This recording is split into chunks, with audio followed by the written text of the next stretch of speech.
अचबो त जिगर शेर जो हारे अचबो हर देव ऐं राकास खे मारे अचबो ए मंज़िले मक़सूद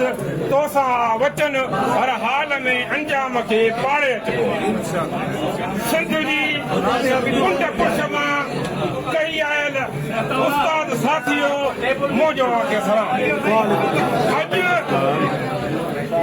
हाई कोर्ट सखर जे हुकुम तहत इंडस्ट्री डिपार्टमेंट की निगरानी में थींदड़ इलेक्शन प्रोसेस यूनिटन खां वींदे ज़िलनि में डिवीज़न खां वींदे अॼु मर्कज़ी फार्म भरणो हुयो हाजी शफ़ीक मोहम्मद सठे ऐं तव्हांजे नियाज़ पंहिंजे मुकमल पैनल सां इलेक्शन कमीशन जे आॾो फार्म जमो करायो आहे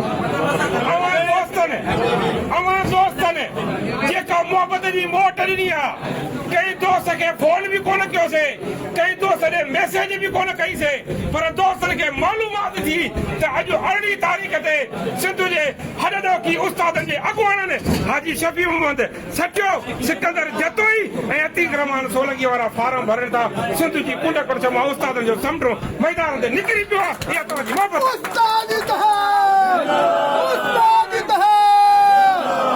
तव्हां उस्तादनि जेका असांखे मोहबत जी मोट ॾिनी आहे अॼु कराचीअ जे उस्तादनि सच पुछो त मूंखे ख़रीद करे छॾियो अॼु कराचीअ जे उस्तादनि मूंखे पग पाराए उते वॾो वज़न रखियो आहे तव्हां उस्ताद दुआ कयो त असांजी मुकमल कैबिनेट अवां जी मोहबत जो भरम रखी सघे असां जो माज़ी तव्हांजे साम्हूं आहे त उस्तादनि जे मसइलनि जे लाइ असां हमेशह रोडनि ते रहिया आहियूं असां हमेशह रस्तनि ते रहिया आहियूं ऐं इंशा अल्लाह ताला ईंदड़ वक़्त में असां उस्तादनि जा मसइला सरकार खां तूं मामा करे न पर ठके ठुके हल कराईंदा असांजो मंशूर आहे त सिंध जे प्राइमरी उस्तादनि खे सारे स्ट्रक्चर ॾिनो वञे 17 स्केल असांजी आख़िरी हद न आहे पर सिंध जे प्राइमरी उस्तादनि खे 20 ग्रेड ताईं पहुचायो वञे असांजो मंशूर आहे त जेके नौजवान मुंहिंजा उस्ताद अपॉइंटमेंट थिया आहिनि उन्हनि सां सेकेंडरी जा उस्ताद गॾु थिया आहिनि उन्हनि खे टाइम स्केल ॾेई 20 ग्रेड बि ॾिनो वञे थो 20 स्केल बि ॾिनो वञे थो पर मुंहिंजो जेको नौजवान रिसेंटली 60,000 उस्ताद अपॉइंटमेंट थियो आहे इंशा अल्लाह ताला तव्हांजा ख़ात्मो तव्हांखे 20 स्केल बि ॾियारींदा 20 ग्रेड बि ॾियारींदा असांजो ही बि मिशन आहे त असीं उस्ताद आहियूं सही उस्ताद उहो आहे जंहिंजी समाज जे हर जुज़्बे ते नज़र हुजे असां हमेशह त पंहिंजे मसइलनि जे लाइ मैदान ते निकिता आहियूं पर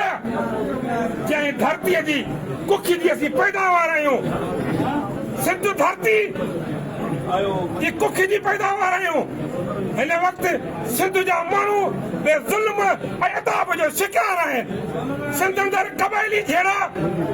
सिंध जे माण्हू जो जीअण जंजाल करे छॾियो आहे इन जे लाइ बि सिंध जो उस्ताद मैदान ते सिंध अंदरि सिंधी ॿोली असां चवणो थो पवे त असांजा सिंध जा हुकुमरान जेके दावूं त वॾियूं था कनि पर हिन वक़्त ताईं सिंध असेंबलीअ में किरादाद आणे न सघिया आहिनि त सिंधी ॿोलीअ खे क़ौमी ॿोली जो दर्जो ॾियो पर सिंध जे उस्तादनि सां वाइदो आहे सिंध जे उस्तादनि सां वचन आहे सिंध जे उस्तादनि सां सुकुन आहे त जेके असांजे इक़्तिदार में वेठा आहिनि उन्हनि खां सिंधी ॿोली क़ौमी ॿोली उहो किरादाद असेंबली में पास कराईंदासीं न त उनजो घेरो तंग कंदासीं जेके बि उस्तादनि जा मसइला आहिनि उहे मसइला हल थींदा इंशाअल्लाह असांजे मदे मुक़ाबिल मुंहिंजा पीउ मुंहिंजा महबूब साम्हूं आया आहिनि मुंहिंजी ॾाढी दिलि ख़ुशि थी आहे मां चयुसि अखियुनि में थी वियो उन्हनि दोस्तनि खे थो चवां त अखियुनि में थी वियो त आउं वारे ढकी तोखे ॾिसे न ॾे आउं पसां कीन को वियो मुंहिंजी दिलि तमामु घणी ख़ुशि थी आहे त सिंध जे उस्ताद में शऊर आहे सिंध जे उस्ताद में सुजागी आहे सिंध जे उस्ताद में बेदारी पैदा थी चुकी आहे जो अॼु सिंध जो उस्ताद नौजवान उस्ताद मैदान ते असांजो मुक़ाबिलो करणु आयो आहे असां आरा न आहियूं असां ख़ुशि आहियूं हुननि खे वेलकम था चऊं असां हुननि जे क़दम खे वेलकम था चऊं छो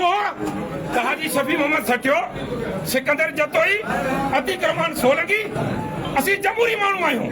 इहो जमहूरियत जो उसूल आहे ऐं इंशा अल्लाह ताला मैदान थींदो ऐं अॼु जेको मोहबत जो इज़हार कयो आहे इंशाअल्लाह ताला पोलिंग वारे ॾींहं बि जेको असांखे निशान वणंदो ठपे पे ठपा हाजी शफी मोहम्मद सिकंदर जे इंतिखाबी निशान अॼु मां तव्हांजे नियाज़मत जे हैसियत में जेके ॿ चार ॻाल्हियूं कयूं आहिनि त मां चूंडजण खां पोइ सिंध जे उस्तादनि जे लाइ मैदान ते निकिरंदुसि ऐं सिंधी ॿोलीअ खे क़ौमी ॿोलीअ जो दर्जो ॾियण लाइ मैदान ते निकिरंदुमि मुतफ़िक़ आहियो था तूं मथे खणो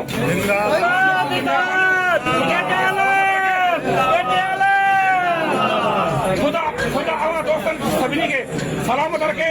कल जो ॾींहुं फेसबुक ते हले पियो त नॉमिनेशन फॉर्म दोस्तनि खे नथो मिले असांखे ख़बर पई चेयरमैन साहिब सां राब्तो कयोसीं जे मां मानी खावां थो